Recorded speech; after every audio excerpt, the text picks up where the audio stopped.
Thank you very much. Actually, I will make the introduction today, then leave the floor to Hamoon to make the presentation, because I'm a little bit lazy nowadays. I asked Hamoon to go over our presentation, and I will join him at the Q&A session. But the project, the title of our project, the book, and the conference was that stems from my duty that I have paid 9 years ago. I was assigned by the government as a Weizmann committee member when Erdogan, at those times, were thinking about creating and initiating a peace process with the Kurds. At those days, there was the Arab Spring, and millions were fleeing to the streets. And it was positively perceived by the Western societies, the Arab ambition to democracy and people asking for democracy, human rights, liberties, and everything. So the main concern that the government has at those times, I think, this is my thought, was to keep people at home rather than letting them to the streets. And the peace process was not something that Erdogan really believed in. It was a time-earning project for him, and for 2 years, the Kurds didn't get over the streets, and they didn't make any demonstrations. And even there was the Gezi demonstration in which the youngsters, the liberals, all the leftists were on the streets. The Kurds didn't get involved on these Gezi demonstrations. And Erdogan and the leader of the Kurdish group, Abdullah Öcalan, decided to initiate this peace process. Very interestingly, Öcalan was in it, and I was assigned by them as one of the members and the heads of the Weizmann committee, because there were 6 heads, regional heads of that committee, and I was the leader of the Marmara region, which contains Istanbul, Bursa, big cities, and half of the population was under my control. And we were doing meetings with the NGOs, with women groups, with Alawite groups, with non-Muslim groups, because I wanted to make it not a Kurdish peace process, but a democratic process for all the ones who are suffering because of the undemocratic procedures in my country.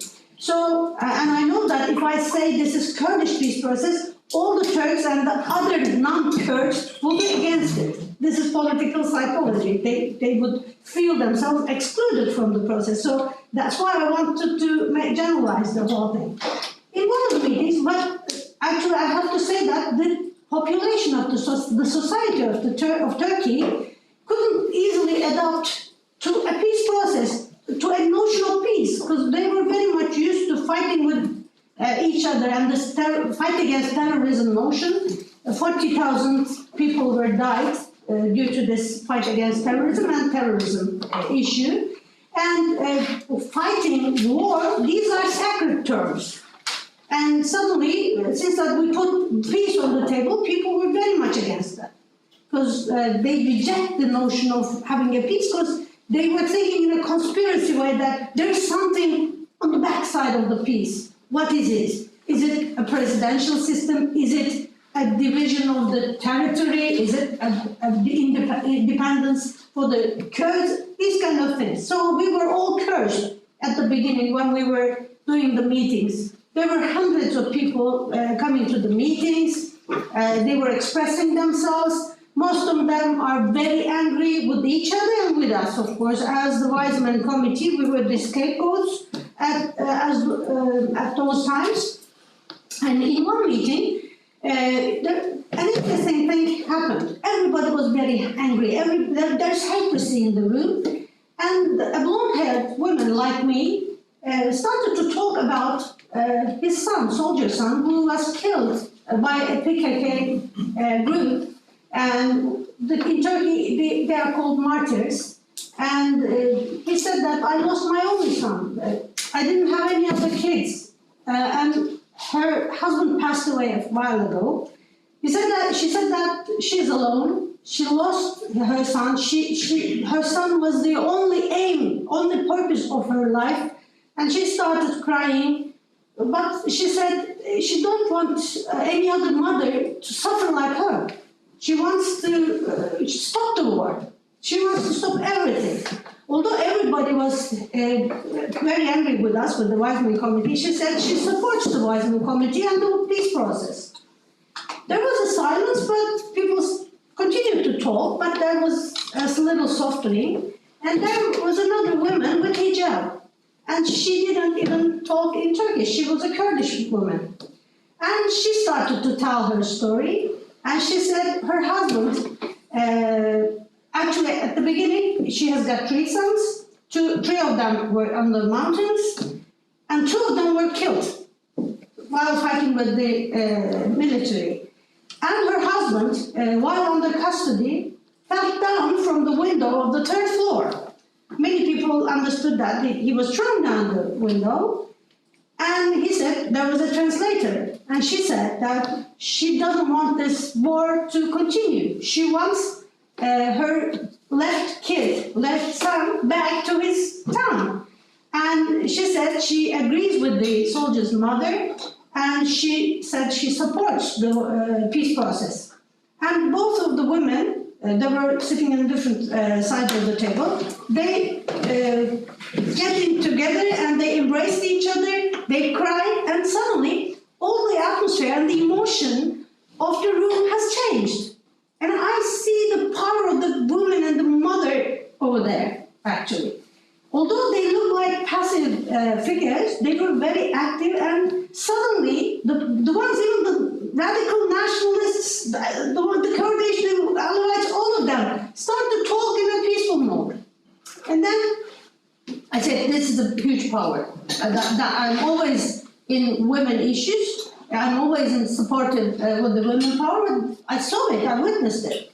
Then 3 years ago, another thing happened. Women in a mother in Diyarbakır, Hacire Akay, started to initiate a sit-in protest in front of the headquarters of HDP building. This is the Kurdish party building. And tens and hundreds of mothers start to sit in that, in front of that door, asking for their kids who are abducted by the PKK to come back. And Hacire got her son back. And 37 of the PKK militants came back. And they hugged their mothers. And there are also the fathers, but mothers always kick them away. They say, let us, we're going to do that. And Turkey started to call them the waiting mothers. And sometimes we call them the Diyarbakır mothers, but they are the waiting mothers, waiting for their kids come back to their families again, to their homes again. So it became a very powerful initiative, and even the PKK or the state, the government cannot touch the kids that are coming back. They couldn't do anything to the mothers, and so they're still waiting there, more than 1,000 days. They're still there. Actually, the accession to the PKK is getting at its lowest terms. Maybe tens in a year. It was thousands before. So the mothers are still very powerful. But the thing is, when we were discussing with Hamoon, can we instrumentalize this as a weapon or as an instrument against fight against terrorism throughout the world? Can we use mothers' power? There are dilemmas, there are problems in it for sure. I mean, the mothers, if they're not supported by the government, the police can easily attack on them, and they cannot wait the other day. And also they can easily be attacked by the PKK or the Kurdish radicals.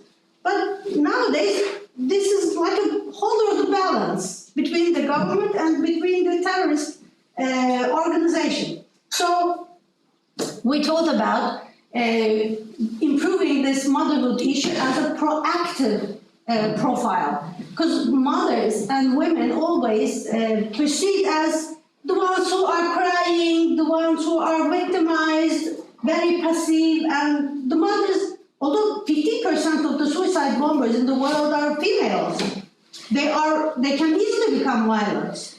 There are women soldiers. Women are not passive creatures, I have to say.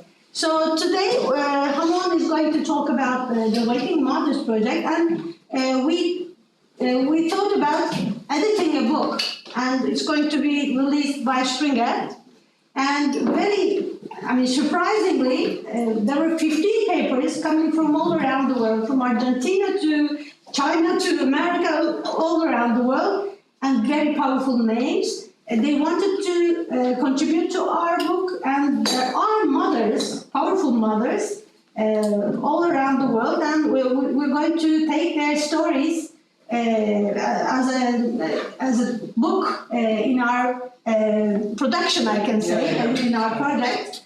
So I will leave the floor to Hamoon so that he can make the presentation. Thank you so much for that. Thank you, John. Thank you, Eva, and everyone else. It's great to have us here. It's such a pleasure to be here. Thanks again. Just following up on what Deniz was talking about, the whole idea of the book was explained clearly by Deniz. We started actually with the idea of terrorism at the heart. So we were talking about those mothers who have lost their kids to PKK, as we know, I believe all of you know what PKK is, and that was the core of the story. So we started to actually look at the mothers who were exactly and directly dealing with terrorism. But by the time that we were going through both literature and the environment, and also with the discussions that we had with other colleagues, we thought that it would be easier, or it would be even better and more holistic to expand the scope of the work, not only to include terrorism as a form of a political violence, but also go in a broader way. I mean, that's why we put the word political violence here. So if you, and I'm going to explain it to you how and in what stages actually we got to this understanding. So the outcome, which would be the book that I'm going to briefly talk about that at the end of this talk, is not necessarily focusing on the case of terrorism or mothers who are somehow related to that, but it's going to actually cover a line or a wider scope of political violence in different cases around the world. So that would be the case that I wanted to clarify here before moving. So it started as a scope of terrorism, but it actually expanded later on. Also, if we look at the whole concept of understanding counterterrorism when it comes to the matter of grassroots, one of the problems that we identified, and I'm going to explain how we got to that issue a bit later, is that it is very much the literature, at least what we have at the moment, is very much individually centered. It means that you have a lot of literature about individuals, or individual mothers, individual actually people, rather they were the victims or perpetrators. It doesn't matter. I mean, it's mostly in a very individual base. Some sectors of society, but it is very, we decided that it would be a better idea if we can even expand that scope as well. So that is why we thought that not only females, because females, when we talk about that, because that is my own expertise too, I mean, when it comes to the matter of the agency of women in terrorism. We thought about not only focus on female, but we just make an expansion on that and make it as the case of motherhood. So that was the story that starting to think, do you mind if I stand? I don't know where it's about that. That should be. So I guess I can be next. So I'm going to go very briefly throughout what we were discussing about as the baseline of the study, and then I believe it would help us to have a better understanding of the whole situation. So if you look at the connection between motherhood and politics, it's really, we took motherhood as something beyond biological thing. Well, it makes a duh face for you, yeah, of course it is, but that is what we were trying to very much focus on that. So mothers, in our opinion, goes beyond just biological capacity or capability of a woman to give birth. So what we were talking about motherhood and how motherhood has been defined here, because definition of motherhood is something that is as important as to understand the whole situation. The construction, I mean, we look at motherhood as a social construct, that it actually forms, which their forms are evolving through the social and cultural changes. And that is what we are demonstrating in the process of this paper and this research. So both the concept of culture and social issues actually make an impact on how that motherhood is constructed. And at the same time, motherhood as a social construct has not only been traditionally defined as a private affair, because as you know it better, motherhood, mothers, or women in general have been always affiliated to what the private sector is. Private sector in the private sphere. while politics have been always a public sphere, and women have been always forced traditionally to be in the private. So it means that generally it was not something that we are expecting, but motherhood together with that was also defined as a private affair. While on the other hand, men, politics, male, and other things like that would have been in the public. But what we are going to show here is that how motherhood has actually gone beyond the private affair. And it is very important also to look at the societies that we are talking about. We will be looking at the Kurdish society, how kind of a patriarchal, male-dominant society is, and how this motherhood make an impact, not only for the case of those sons that or daughters that have actually joined PKK, but also the whole structure of the society in totality of it. So, again, referring to what we were talking about, issues about war and peace have been always divided into dichotomy of men and women. Men and masculinities were mostly linked to war, and women and femininity are mostly linked to peace. It is very interesting to say that even now that we are talking about that, this dichotomy is very much alive. I mean, you can see that in the policies that we have in different countries in the world, specifically when it comes to places like the Middle East or North Africa. So these are the things that are very important to realize. And also, the male identity is mostly looking or affiliated to life-taking, where on the other hand, the female identity is very much connected to that biological capacity of women to give birth. So these are the dichotomies that we were searching and we were actually facing, and these dichotomies have been very much translated into the Kurdish society, the case that we are talking about. And understanding these dichotomies are important here, because what happened in this Kurdish society and what happened through the motherhood against political violence or terrorism in this case really changed this dichotomy, changed this dynamic in the Kurdish society that we are going to discuss about. On the other hand, at least in the society that we were actually targeting, mothers have been mostly defined or viewed or understood as symbols of grief.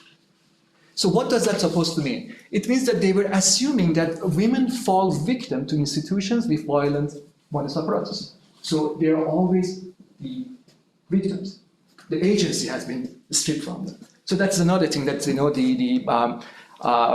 literature was very much suggested. But the main approach of the literature that we have, actually, we're looking at motherhood. It's not actually showing that motherhood through which women grieve for the devastation of consequences of violence and conflict is the dominating thing. So, but what we were trying to do is that going beyond the image, going beyond that image that the mothers are just the symbols of grief. So, if you look at the society that we have, for example, the Kurdish society, so mothers are there mostly as when the mournings are happening, or when they lost their kids, or things like that. So that is something that shows the symbol of atrocity of war that we were trying to explain how that has been also changed through this matter. In terms of social activism, the group of mothers that we are talking about are those who are being catalysts of social activism. All right. So how does social activism and catalytism happen? I'm going to actually skip that and get back to this place first, and then I will show you how the system works. We talked about the waiting mothers as Deniz was talking about that. So the whole story started very, very spontaneously, on its own, in a very organic way. And that is what makes this approach very different from other approaches where women and mothers were involved.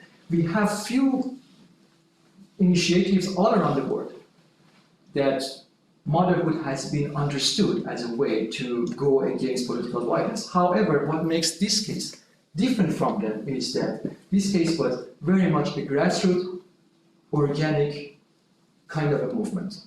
There was no involvement from the government, there was no involvement from any political party, there was no involvement from any other places. So it was a woman who herself decided that this might be a way for her to bring her kid back to herself. So she has started, Hajar Akar, she has started to actually have a sit-in protest, thousands of days already, in front of the HDP or HDP party, which is closely affiliated to the Kurdish and the Kurdish militia and the PKK. And she has started actually to take the picture of her son, which abducted by PKK and became one of the PKK fighters in the camps that they have in southern part of Turkey and in northern part of Iraq. And she just sat there alone as herself. So it takes a bit of time for her to be noticed, and also after that, there were other mothers coming with the same demand. But what makes this demand important is that the political identity of Kurdish motherhood is very much related to the whole idea of PKK definition of resistance against the Turkish government. So this is the main idea that we need to pay attention and we have identified here.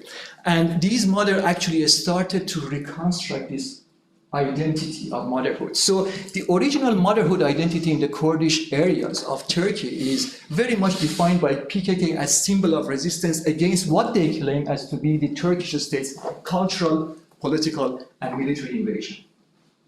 So these are the mothers who are the one that protecting the Kurdishness of the kids. These are the one that actually displaying and also constructing the Kurdishness of the kids. And that Kurdishness is very much against what the state is actually showing up. So these waiting mothers, however, have practically deconstructed the ideological Übermensch identity as the custodian of Kurdishness. So they were saying that no, I mean, this is not the case. It might be some truth in that, but this is not all about motherhood in the Kurdish society. So what they did was that they started to reconstruct their own motherhood identity as real mothers dealing with real pain of losing a child to terrorist organization. So being a custodian of Kurdish identity was very much equal with being in favor of PKK, favoring PKK, supporting PKK.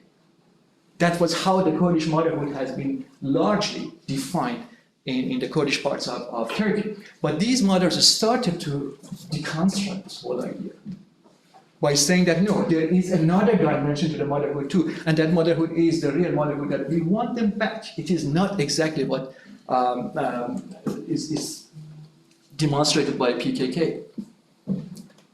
At the same time, these women also started to challenge the social hierarchies that we have there. Because soon after the sit-in of women started in front of HDP, the party, fathers and male members of the family started to join. That is quite significant if we look at the context of the whole idea, because these mothers were coming from a very, very patriarchal society in which if there is any kind of a protest, if there is any kind of a public appearance, if there is any kind of a public protest, it is mostly done by men. However, in this case, we had this quite interesting change of social hierarchy where fathers at this time became the followers, not the leaders of the movement. So they started, also, Deniz was saying that they have been rejected, but in many cases, a kind of a organic understanding between these two has happened in a way that, if one of the mothers were getting sick, it was the husband or the other male family member was coming and replacing her there. So it was a very interesting thing to see that for the first time in that region of the world. It was women who were leading and the men were actually being the followers of the whole thing. And also, another thing that it was very, very interestingly happened through this process in Turkey was that the understanding of motherhood and labeling motherhood has actually changed as well. It started to unify the public for peace in a very interesting way, because traditionally, if you look at the way that mothers of terrorists, the PKK terrorists, were understood, were accepted in the society, was that they were not proper mothers, but pseudo-mothers. It means that the proper mother was the mother of a soldier who was actually fighting with the terrorists to protect the nation. And those mothers who were the mothers of the so-called terrorists were the pseudo-mothers, mothers that they were not good enough, or they were not mother enough to actually do what a mother should do for the country, for the nation, and everything else. But with these kind of movements that happened, the waiting mothers actually started to bring a new kind of a argument or narrative in the society, the Turkish society, that, all right, shall we rethink about what a proper mother and a pseudo-mother are? I mean, can the same mothers or the waiting mothers can be still called a pseudo-mother? And for that reason, it was a very, very enormous and yet again organic support of these mothers by other sectors of the Turkish society, which was quite unique.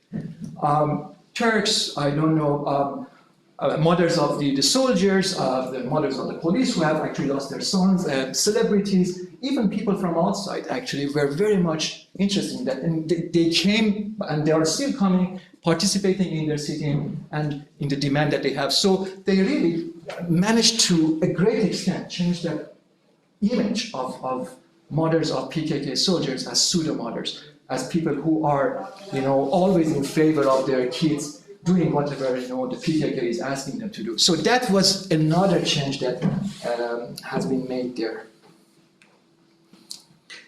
I want to make a very concluding remark, but I'm just going to continue for a couple of minutes after that to see how this project later on developed. It started in Turkey. But the fact of the story is that we thought that this whole idea might be possible to be developed to other societies in MENA, in Middle East and North Africa, where they are facing almost the same kind of a problem. And we were actually trying to look at that from the public policy point of view. That brought the whole idea to my own expertise because, I wrote a book and published a book just last year called The Strategic Logic of Women in Jihadi Organizations. In that, I was actually developing a new typology of how to look at terrorist organizations in search of the question why some groups like ISIS have thousands and thousands of women, incorporated thousands and thousands of women. However, on the other hand, groups like Al-Qaeda has hardly had any women. In search of that question, I made that new typology. But the point of the story here is that throughout that, in order to write that book, I have had a chance to travel to several countries and conduct the field work in Afghanistan, in Iraq, in Syria, in southern part of Turkey, Lebanon. And that was the place that I have actually come across face-to-face with many of these mothers, with many mothers whom their kids have actually joined groups like ISIS. And I saw the frustration of them, and I thought maybe this idea would be quite interesting in order to be developed to them as well, and to see if it is possible for them to be, for those mothers to be a part of the process of countering extremism, countering terrorism by demanding their kids to be back. Because as we know all better that in societies that these mothers are actually living, they have been demonized. In societies, and even the Western societies, the parents and the families of guys or girls who have joined groups like ISIS are very much demonized. So is it possible to actually find a way to move from this demonization to humanization by such movements, such organic movements? And also to have a new kind of a reconstructing counterterrorism or approaches towards counterterrorism by using families, because what we have now, we have few, as I was talking about, that we have few initiatives that are going on, but there are majority rather initiated by the state or by NGOs. There is hardly any grassroots kind of a well-known approach or well-known initiative done by people themselves is going on. And at the end of the story, we were thinking about how this could be actually used in terms of MENA in order to to make a kind of a national solidarity for especially places like Syria, for Iraq, or places like Libya. So we have done that part of the story as well, and but it was in a conceptual way that is also ready for viewing. But the point of the story at the end is that we were trying to see if if it is possible to look at motherhood as a supra-factor in order to bring conflicting identities. Identities as you know, my son or my daughter has joined another group, you know, I am demonizing here, I am feeling victimized. So we were trying to see if there would be a supra-factor that can bring all those identities together. And we thought that perhaps motherhood can be used as that supra-factor that can bring all these conflicting ideas and parties together, and trying to see if it is possible to use that as an umbrella in order to move forward. This was the story, and what we, at the end of the story, thought about was that, all right, if it is the case in Turkey, and if it is the case that we have discussed that in MENA, is it possible to actually go beyond that? And for that reason, we actually come up with this edited volume called Constructing Motherhood Identity Against Political Violence Beyond Crying Mothers. In this book, we are actually trying to find an answer to these three questions. And we have a number of people from different geographies around the world to actually helping us to find answers for these three questions, which we thought there would be quite interesting to have an answer for them, or at least trying to. So how has the conflict between state or non-state violent actors and transformed the lives of some ordinary women across the countries towards political agencies? So that was the first basic question to ask, and how some politically wounded women perceive the state or non-state violence and responded to its violence through the identity of motherhood, and also to what extent can the power of motherhood activism can be used in fighting extremism. So that was the whole idea, and this would be the structure of the book. Thanks to John, he's going to actually offer us an introduction to that matter. We had different people that in both conceptually and in the case studies wise, helping us in understanding those questions. So we have the conceptual part with Dr. Lucy Hall and also Lynn Boyd, and for example, we have the debates on motherhood, we have the case of Argentina, we have the conceptual understanding of motherhood, then we have actually construction of motherhood for peace and activism for peace in North Macedonia. We have the discourse on mothers of terrorists in the United States, you know, the mothers who are in the United States and their kids have been actually radicalized. We also have the case of India. We also looked at the Khmer Rouge case in Cambodia. We also have the whole issue of motherhood against political violence in the West Bank, Palestine. And we also looking at the feminist discourse. I mean, this is going to be more of a conceptual paper, but also the case of Iraq is being specifically understood when motherhood taking the first seat, and also when we have the case of or the impact of motherhood in provision on the case of the Northern Ireland. So, and at the end we have the case that we have, of course, in Bosnia and the massacre that happened in Bosnia-Herzegovina. So, and our case would be the PKK, and another part of that, which would be about the Middle East, has been discussed in another paper that we would be happy to share it with you. Sorry, I guess I went too much of time. Let's well, it's okay. try. Thank you.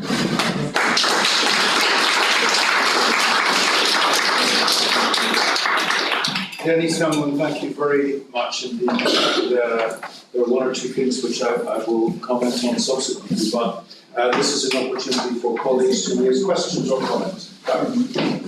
Two things may I mention. First, there is a very old ancient topos of women who are fighting for peace. That's the Aristophanes comedy Lysistrata, which, I mean, it's a fantasy of the genius writer, which refers a story on the ladies who organized a sex strike to press their husbands to stop the war. I mean, it's of course funny, it's of course very brutal kind of humor, as always in Greece, but with some very subtle idea. And the second thing, more serious, of course, the war in Greece is very serious, but and very interesting. I don't know, because it's not well-known episode of Nazi Germany. It was in February to March 47, I think. It was women's Rosenstrasse protest, where the ladies, because it was a tape of a Holocaust when the Nazis decided to imprison the husband from the mixed Jewish-German marriages. And the ladies and the mothers and wives start to protest in front of a prison where their husband or husband were imprisoned. And in the peak of the protest was like 2,000 to 3,000 women in front of that place. What's extremely interesting, that the Nazis decided to release those Jewish husbands from prison. Incredible story, because a part of them were taken back from the transport to Auschwitz. Thank you. Maybe an interesting chapter. Absolutely. Please. Dr. Hamoon and Dr. Deniz. It's a very interesting approach to talking about the ways we can take to achieve peace and for peace building as well. But the question that I wanted to ask is that, are we going into it with the assumption that the women that we're bringing onto the table, these mothers, they have the same goal in their minds? They are coming together with the same idea of what they want out of this particular peace process. Because if that's not our assumption, if that's not what people on that table want, it can completely turn around for us, even for people who are part of the peace process. Because in Kashmir, where I come from, women have always been at the forefront of activism. We have an association for the parents of disappeared people. This association has been there for the last 3.5 decades. And they've been also nominated for the Nobel Prize. Now, these are the parents of people who were subjected to enforced disappearances by the state. When you said powerful mothers, the name that came to my mind was the lady who started this organization.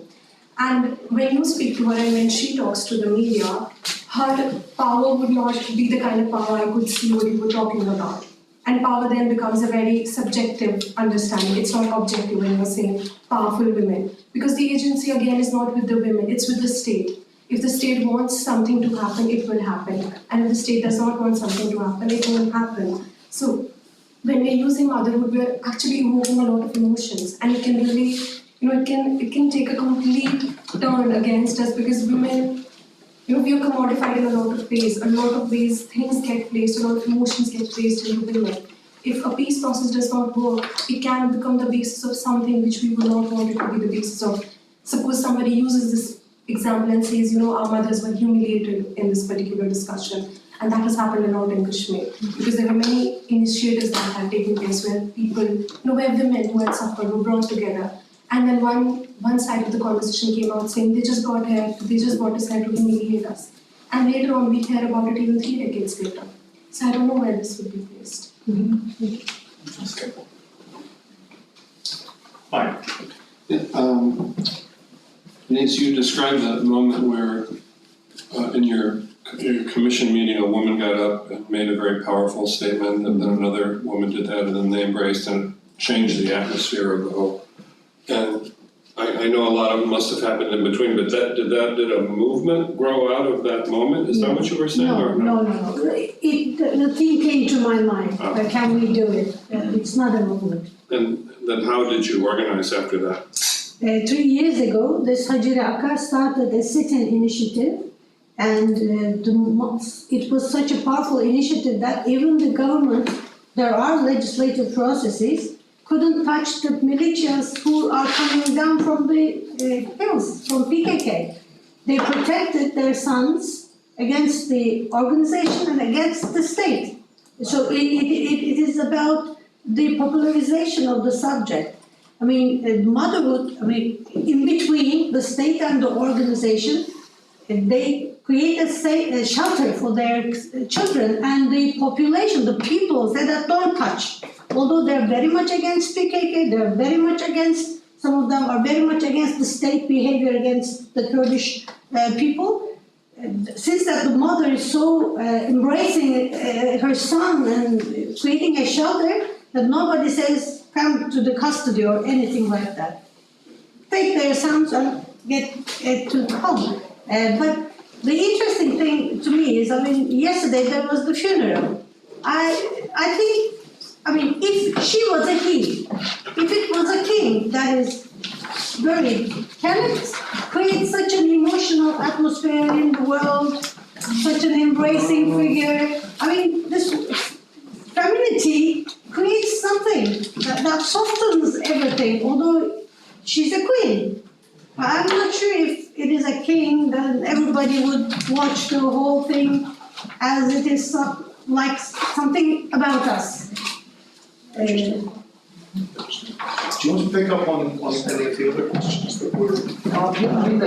Thanks, Darius, for what you were mentioning about that. Honestly speaking, in 2017, when I was in the U.S. Institute for Peace back in Washington, I was in a panel. I was explaining my own research on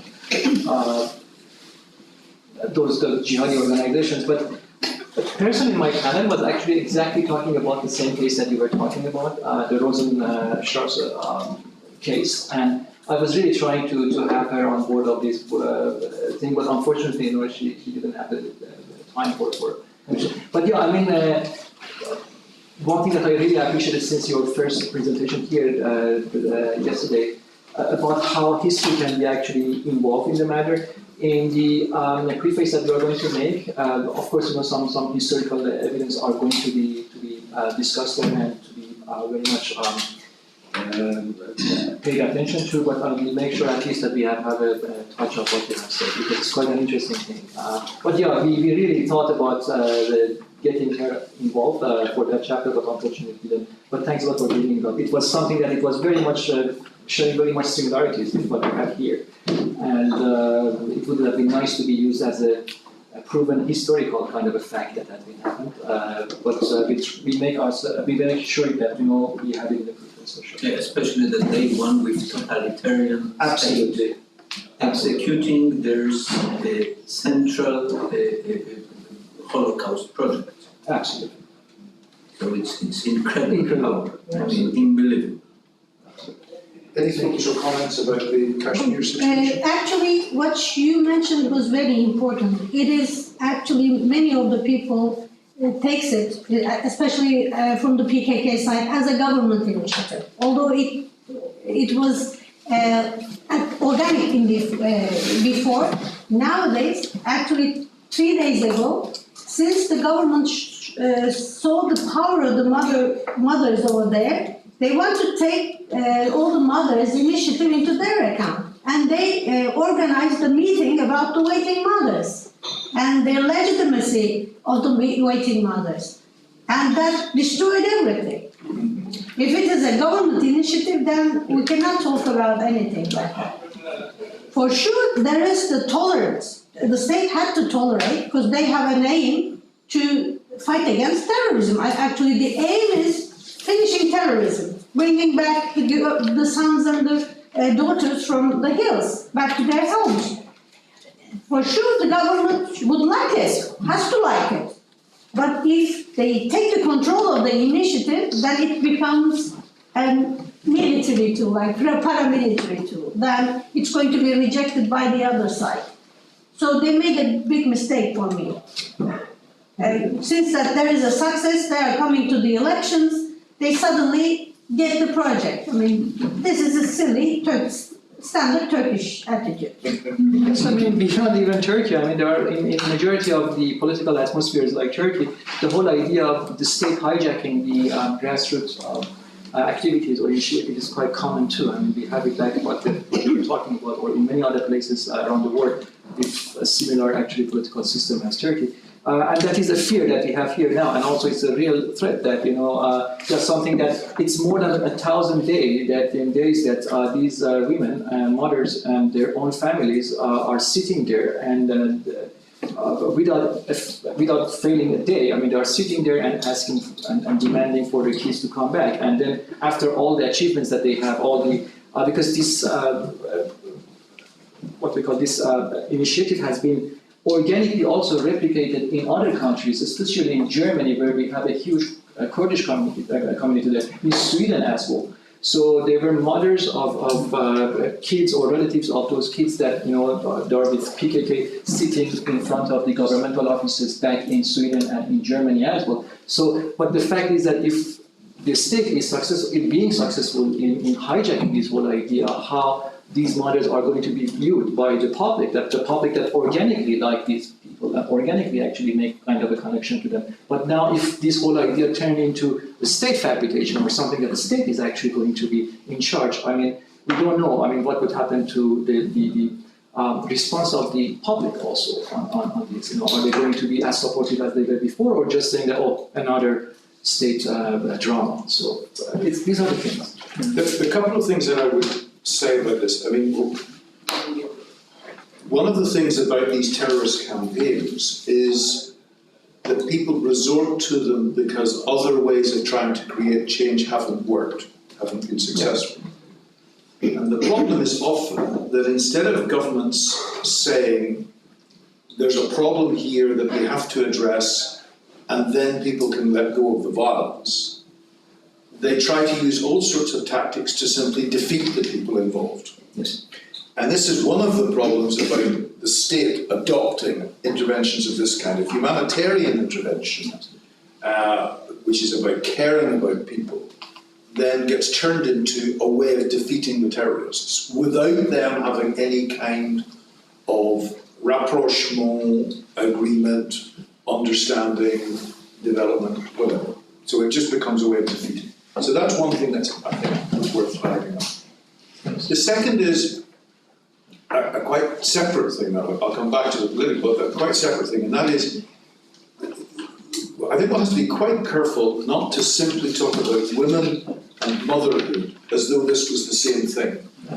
In this sense, that women have agency and they have other roles and components, which are not all simply caring. And perhaps the book that most strikingly conveys this, and in a way opened many people's eyes to it, is the book that Estella Weldon published in 1992 called Mother, Madonna, Whore, where she pulls out the fact that women are not without agency, and in fact there are all sorts of things that cannot be talked about that women do, which are actually not all peaceful and wonderful. But without that understanding, women are not understood in a full way at all. Absolutely. So I think that's an important element, this teasing out that motherhood and the motherhood approach is only one dimension. And one of the things she points out in the book is the amount of abuse of children that there is by mothers. Absolutely. And this was something that simply couldn't be talked about or believed for a long time. Sexual and physical abuse of children was always by men, but it's not. And she demonstrates in the book how this was the case, because she was a forensic psychiatrist. So I think that's something that, even 30 years later, still doesn't get teased out by people. The final comment is just about women and peace in these kinds of situations. In 1976, in Northern Ireland, there was a woman who observed some of her nephews and nieces being killed because an IRA man's car was attacked by the army. He was killed, the car careered off, and the children were killed. Huge emotional reaction in the community. and thousands of women came out onto the streets to demonstrate against the IRA campaign, but also to demonstrate against security responses and so on. And after a short time, actually, it became the peace people rather than the peace women, because huge numbers of men also came out, and there was a community of the peace people founded and so on and so on. And for the first period of time, it started to have a major impact. And in 1977, the election results, which is just sort of a year later, were the best election results that the Alliance Party had ever had, right through until very recently, because people from all sides started to say we should make a difference on the politics. However, it didn't successfully engage with the politics, and I think it was Kenneth Kaunda who wrote about it at the time and said, this is absolutely great, it's absolutely marvellous, love to see this and so on and so on. But unless it finds a way of embedding itself in politics, it will not be successful. It will not bring the outcome you want to see. No, you can change the atmosphere for the moment, but then unless something political happens that changes it, it's not going to work. And of course, actually what happened shortly after that, 1979, Margaret Thatcher was elected, and that changed a lot of things in all sorts of different ways. And indeed, it led to another intervention by women. And I know Paul will be itching to make a comment on it because he wrote a very important book about it. What happened was the hunger strike. And the hunger strike continued on until eventually one of the mothers decided that when her son went unconscious, she would take him off the hunger strike. In fact, what that, and of course there was an important run-up to that, because part of the anger and hate and utter misunderstanding that there was because this was being presided over by a mother.